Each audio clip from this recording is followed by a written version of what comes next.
Rick Grimes. He's everybody's favourite sheriff turned apocalyptic powerhouse, but is he still a quote-unquote good guy? It's a complicated answer, which heavily relies on how you define goodness, especially in the setting of a zombie apocalypse, like in The Walking Dead.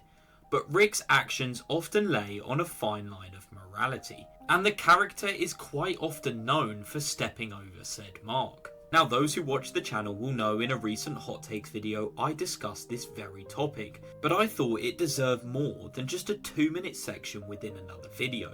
So let's delve into the question of whether Rick Grimes is really a good guy. Now, for me, Rick's journey can be split up into 3 distinct phases, each one giving us an insight into the character's mindset during the challenges he is facing. So with that being said, let's delve into those 3 phases now. Phase 1 Rick can be seen from the pilot episode all the way to Season 4, Episode 8, titled Too Far Gone. It's in this phase that we see Rick embody the values of a moral leader. He is still firmly rooted into his pre-apocalypse role as a sheriff's deputy, and he will do everything in his power to resolve conflicts peacefully. That being said, Rick still killed a fair few people in this time period. His kill count in this stretch of the show was 7. One of which being his former best friend Shane. But in every single instance here, it was an absolute last resort. His first 2 human kills come in Season 2 at the bar, where we see the 2 men draw first and Rick is forced to put them both down. His 3rd kill is Shane, who obviously led Rick away in an attempt to kill him himself. Kill 4 is Thomas from the prison, who attempted to kill Rick numerous times before this, and the other 3 kills were soldiers of Woodbury. In every single instance here, Rick is defending himself, and in a court of law, every one of these kills would be classed as manslaughter rather than cold-blooded murder, which is also pretty much inevitable in the lawless and hospitable post-apocalyptic landscape that Rick Grimes inhabits. His primary focus throughout all 3 stages of his character development has always been about keeping the ones he loves safe. But in this stretch of the show, Rick still somewhat believes in the rebuilding of society, even in the chaos of the apocalypse. And although Rick experiences the death of his wife Lori, being forced to kill his best friend Shane, and the countless deaths of his new formed family, he still grasps on to the idea of humanity. He is, in every sense of the word, your typical hero in this stage, and still very much a quote-unquote good guy, in my opinion. But that leads us nicely into Phase 2. Phase 2 Rick starts from Season 4 Episode 8 titled Too Far Gone and lasts until Season 8 Episode 16 titled Wrath. Now, this portion of Rick's journey is a world apart from his former self, but can you really blame him? Rick starts to become desensitized and morphs into a hardened survivor who is now not afraid of making the tough and sometimes morally wrong decisions in order to keep himself and loved ones alive. This stretch of the show marks Rick's ends justify means mentality, stopping at nothing, and I mean nothing, to protect his group. This section of the show is truly fascinating to watch as Rick genuinely stops becoming the model survivor and actually makes certain decisions that make you question whether you're rooting for the right guy. Rick's human kill count jumps up to a staggering 54 in this time period, and the once peace-seeking officer friendly is now dead. And in his place stands a cold and ruthless Rick who will not hesitate in the slightest at taking a human life. But what is the catalyst for this change? Well, it's marked by the death of Herschel. Herschel was like a father figure to Rick and a source of wisdom and hope. He constantly encouraged Rick to hold on to his humanity and work towards building a peaceful society. Watching the governor execute Herschel so brutally shattered Rick's belief in diplomacy and hope. And Herschel's death symbolised a shift in Rick's philosophy.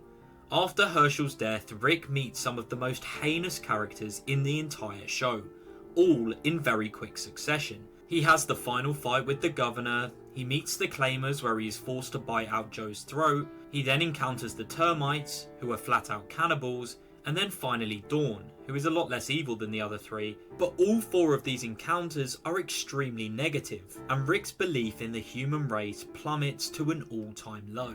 This is why he is so cautious when they first encounter Aaron and are brought into Alexandria. And you can't really blame him after what the man's been through. He has well and truly become a product of his environment. But up until Alexandria, I wouldn't really say Rick's really done anything wrong.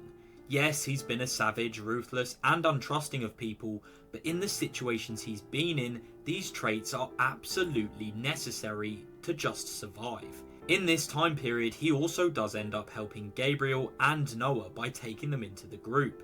So I would say Rick is still a good guy at this point. The Saviour War, however, is where Rick well and truly pushes the boundaries of morality right to its limits. Firstly, he makes the call to massacre the Saviour's outpost. Not knowing it was an outpost at the time, but essentially Rick orchestrates the murder of a whole community.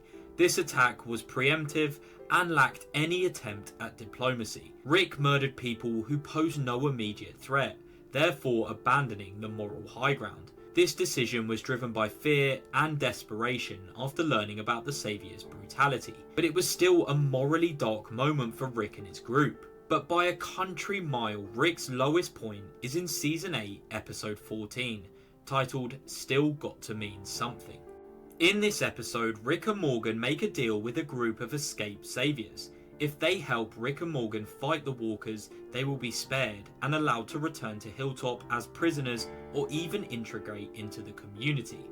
After the saviors fulfill their part of the deal, one of them even saving Rick from being bitten, Rick and Morgan then kill every single one of them in cold blood, despite their cooperation and apparent willingness to change. Rick rationalizes his actions here as necessary for survival, but the fact that these saviors had surrendered and fulfilled their side of the deal makes Rick's actions here unjust.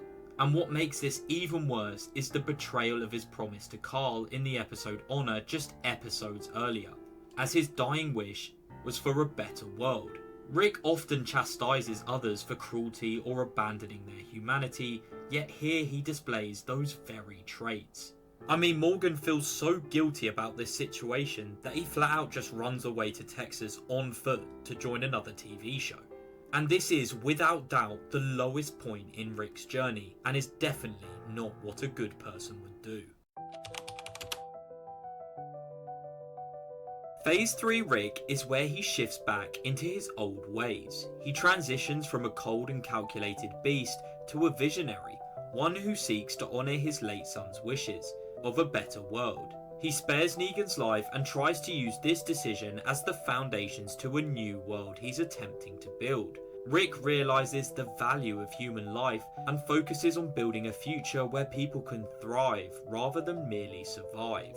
This phase lasts from Season 8, Episode 16 titled Wrath to Season 9, Episode 5 titled What Comes After. Rick unites all of the communities and leads the project to rebuild a bridge that will physically and symbolically connect the communities. His leadership in this effort shows his commitment to creating a collaborative and peaceful future, reflecting a more hopeful version of himself, which is something as we as the audience haven't seen from Rick since Season 4. His character arc comes full circle and he once again embodies what it means to be a good guy, even in the zombie apocalypse. He ends up sacrificing himself for his people, which just further reinforces that he prioritizes the greater good over his own survival, which is a far cry from the ruthless survivalist he was just a few seasons ago. Now, obviously, there is nearly a 2-year time jump from Season 8 to Season 9, but that's why I absolutely love the episode What Comes After. During that bridge scene, we remember the journey that Rick has been on from a naive sheriff who wakes up in a post-apocalyptic hell to losing himself and getting caught up in a seemingly endless cycle of violence to now a man who is willing to lay down his own life for the greater good. Rick Grimes has one of the most compelling and incredibly harrowing stories I've ever seen. And the cameos from the late Scott Wilson and also John Bernthal made me personally realise what a monumentous journey not only Rick's been on, but also us as the viewer. And it was a perfect full circle moment. Rick's final act in the main show, and I know The Ones Who Live exist, but I'm not including that content in this video, once again resemble your typical protagonist. So let's conclude with whether I think Rick Grimes is really a good guy. Okay, so like I stated in the intro, every single person watching this video right now will interpret good in a different way. And in my hot takes video, I concluded that Rick was neither a good or a bad guy, as he was just a guy trying to survive. And that very answer can be applied to the majority of the characters in The Walking Dead. And it's a huge reason to why The Walking Dead is such an incredible watch. Rick Grimes starts off as this idealistic guy with a strong moral compass, but the apocalypse forces him into increasingly tougher situations, and he starts to lose himself. There is something incredibly human about Rick's journey, before finally reverting back to his earlier season self, where he once again believes in the good of humanity. And upon making this video, my answer has changed to this question from the hot takes video.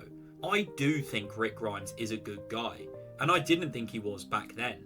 And at the very least, Rick Grimes is one of the better survivors you could come across in this environment. He's a character that embodies the very best and worst of humanity. He is raw, emotional, and deeply human.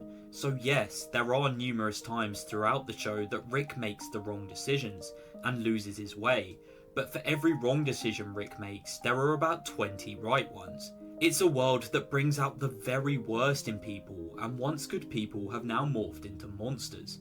I mean, just take Gareth for example. He was once a guy trying to help people, and then he came into contact with the wrong people, and by the time we meet him in the show with Rick and co, he's a full-blown cannibal who deserves his brutal fate. And although Rick balances on a fine line, he never truly crosses said line, and becomes too far gone. The only time in the entire main series that I would argue that Rick is wholeheartedly in the wrong with no defense is that episode where him and Morgan massacre the Saviors. There is flat out no defense for their actions that day, and it feels like a real low point in the series. But I think Rick understands Carl's wishes after this exact moment, and realises a world like that with people like himself just isn't worth living in, and he needs to change in order for others to. Rick, in my opinion, is a good person at his core.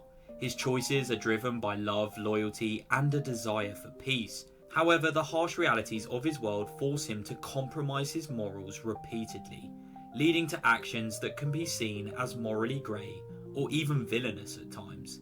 His willingness to reflect on his choices, seek redemption, and work towards a better future ultimately tip the scale in his favour, making him a flawed but fundamentally good individual in an unforgiving world, in my opinion. But yeah, please let me know whether you think Rick is good or bad, or even somewhere in between, down below in the comments. If you enjoyed today's video, please do like and subscribe, and I'll see you all in the next video. Goodbye.